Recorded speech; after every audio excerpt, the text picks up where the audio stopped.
Hello बच्चों, देखिए last time हमने देखा था ट्रांसलेशन यानी प्रोटीन सिंथेसिस जो है वो हमारा कंप्लीट हो चुका था। अब आज हम जो है वो नया टॉपिक स्टार्ट करेंगे, लेक ओपेरॉन कॉन्सेप्ट या जीन एक्सप्रेशन इन प्रोकैरियोट्स या फिर इंड्यूसेबल ओपेरॉन कॉन्सेप्ट। ठीक है, तो ये हम टॉपिक आज देखेंगे, जीन एक्सप्रेशन इन प्रोकैरियोट्स या फिर इसे लेक ओपेरॉन कहा जाता है सिंपल लैंग्वेज में। तो ये देखिए क्या होता है लेक ओपेरॉन, या इसे हम ओपेरॉन मॉडल भी कहते हैं। तो ये जो है देखिए लेक ओपेरॉन कॉन्सेप्ट सबसे पहले तो जो प्रपोज किया था जैकब और मोनेड ने किया था, और experimentally they demonstrated the regulation of gene in E coli. इन्होंने किस पे किया था? जैकब और मोनेड ने ई कोलाई बैक्टीरिया पे अपने सारे एक्सपेरिमेंट किए थे, और इस मॉडल को हम कहते हैं ओपेरॉन मॉडल। ठीक है, इन्होंने इन्हें पूरा ये इंडक्शन और रिप्रेशन बताया था प्रोकैरियोटिक सेल में कि जीन रेगुलेशन प्रोकैरियोट में कैसे होता है, ये इन्होंने बताया था। तो देखिए ओपेरॉन क्या होता है, सबसे पहले हम ये देखते हैं। Operon is a group of controller and structural genes which regulate catabolic activity या catabolism genetically। ये देखिए an operon is a group of genes that are transcribed at the same time, या फिर an operon is a part of genetic material which act as a single regulated unit having one or more structural genes, an operator gene, a promoter gene and a regulator gene। ठीक है, तो sequential arrangement of regulatory gene, promoter gene, operator gene and structural gene in prokaryote is called operon concept. ये जो अलग अलग प्रकार के gene हैं हमने देखे थे 4 टाइप्स के, तो ये जो इनका सिक्वेंशियल अरेंजमेंट है उसे ही क्या कहा गया है? Operon concept. जैसे देखिए ये पूरा डीएनए, तो ये जो हो गया इसमें ये रेगुलेटरी जीन है, फिर ये प्रमोटर है, ये ऑपरेटर है और ये स्ट्रक्चरल है। तो ऐसे ये जो सीक्वेंस है वो पूरा क्या कहलाता है? Operon concept. The lake operon consist of 3 structural genes each involved in processing the sugar lactose. One of them is the gene for enzyme beta galactosidase. This enzyme hydrolyzes lactose into glucose and galactose. तो देखिए जो पूरा इसका structure होता है ना operon का, उसमें 2 टाइप के जीन्स होते हैं, स्ट्रक्चरल जीन और कंट्रोलर जीन। तो जो स्ट्रक्चरल जीन्स हैं वो क्या है? Genes which regulate such part of DNA in which signals for protein synthesis are coded. जो क्या कर रहे हैं? प्रोटीन सिंथेसिस के सिग्नल को कोड कर रही है, ये उस पार्ट में पाए जाते हैं। और this genes also control the arrangement of amino acid. अब यहाँ पर 3 स्ट्रक्चरल जीन होते हैं, सिस्ट्रॉन Z, सिस्ट्रॉन Y और सिस्ट्रॉन A। ठीक है, सिस्ट्रॉन Z, सिस्ट्रॉन Y और सिस्ट्रॉन A, ये 3 स्ट्रक्चरल जीन्स यहाँ पर होते हैं। तो जो Z है, structural gene Z is responsible for the synthesis of specific enzyme beta galactosidase which hydrolyze lactose into galactose and glucose। जो Z है वो क्या काम कर रहा है? एंजाइम को सिंथेसाइज कर रहा है, बीटा गैलेक्टोसिडेज को। जो क्या काम करता है एंजाइम? लैक्टोज को गैलेक्टोज और ग्लूकोज में कन्वर्ट करता है। जीन Y जो है वो रिस्पॉन्सिबल होता है synthesis of specific enzyme beta galactoside परमीएज which regulate the entry of beta galactoside into bacteria। और जीन A जो है रिस्पॉन्सिबल होता है synthesis of specific enzyme beta galactoside transacetylase. ये तीनों के अलग अलग फंक्शन है। अब इन्होंने अपने सारे एक्सपेरिमेंट किस में किए थे? ई कोलाई में। तो कल्चर सिचुएशन क्या है इसके लिए? जब ग्लूकोज प्रेजेंट होता है और लैक्टोज एब्सेंट होता है तो ई कोलाई में क्या हो रहा है? Does not produce beta galactosidase.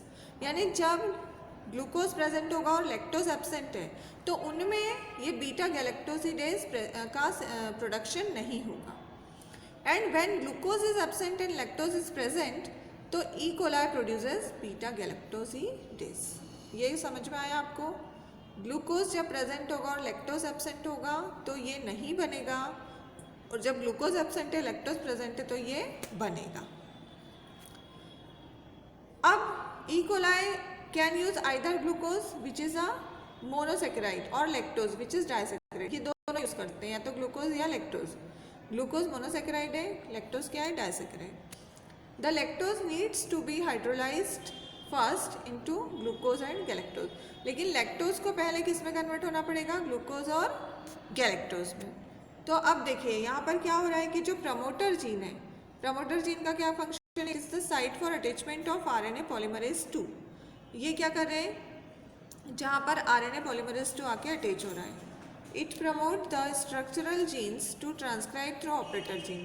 ये स्ट्रक्चरल जीन्स को प्रमोट कर रहे हैं to transcribe through operator gene. और ऑपरेटर जीन का क्या काम है, it operate and control the expression of structural gene. यानी ये कंट्रोल करते हैं स्ट्रक्चरल जीन के ऑपरेशन को. ठीक है, तो ये देखिए ये यहाँ पर ये ZYA 3 स्ट्रक्चरल जीन हो गए, ये ऑपरेटर, ये प्रमोटर और सबसे पहले क्या है, रेगुलेटरी जीन्स. तो ऐसे ये पूरा इसका कॉन्सेप्ट है.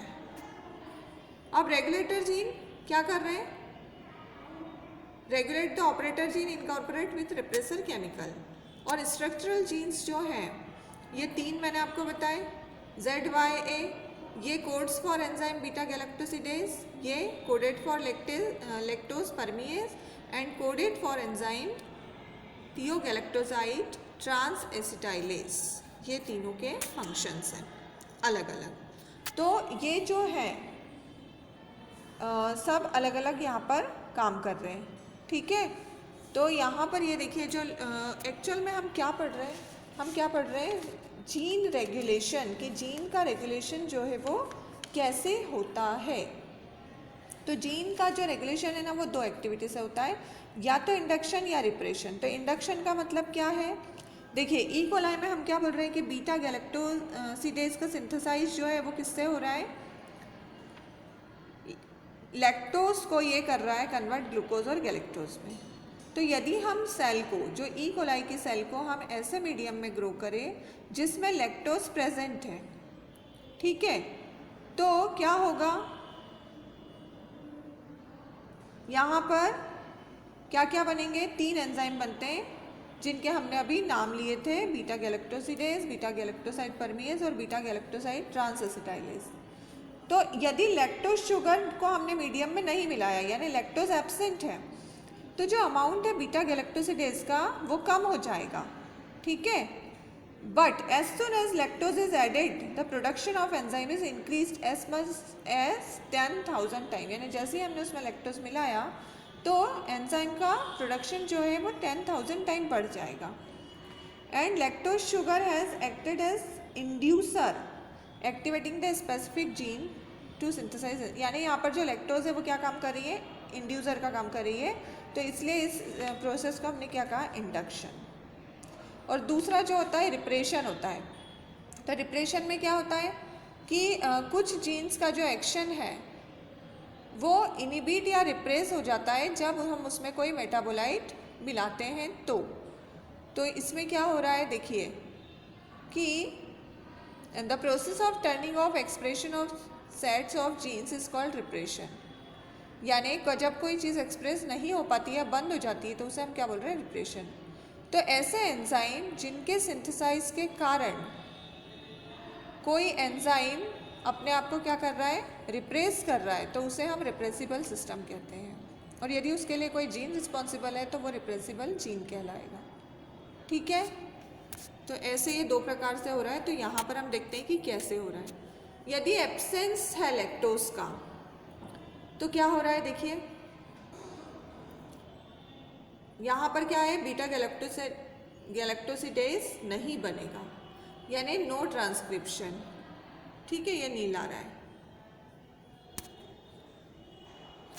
ये देखिए the E coli bacteria that cultured in absence of lactose media it would not produces the enzyme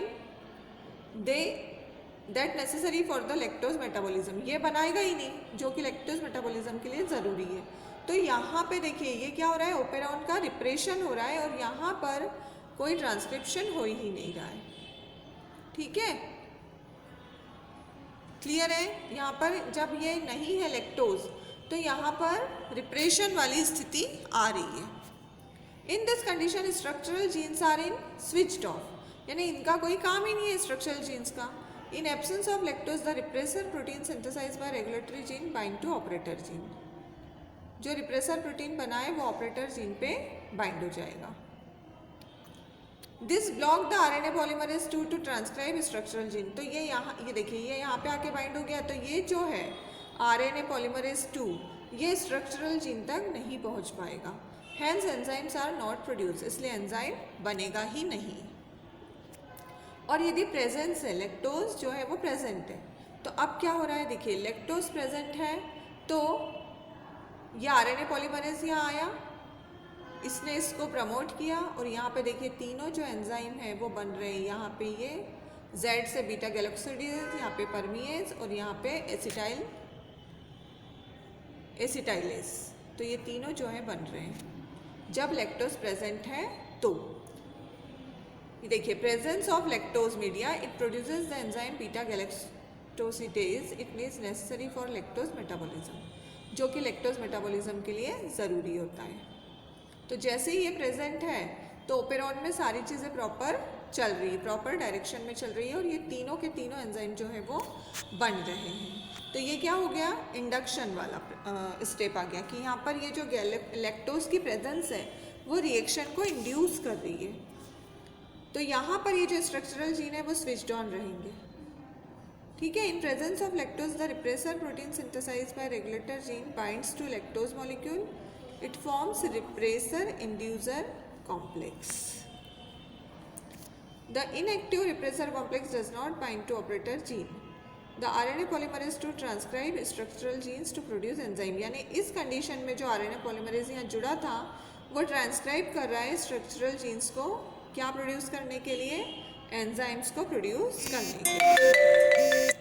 तो ये है लेकोपेरॉन, ये हमने देखा अभी प्रोकैरियोट में, क्योंकि ई कोलाई जो है वो बैक्टीरिया है, प्रोकैरियोट है, तो ये अभी हमने इसको प्रोकैरियोट में देखा है। तो ये आपको ये आई होप कि समझ में आ गया होगा कि कैसे जीन एक्सप्रेशन जो है वो रेगुलेट होता है, ठीक है। Thank you.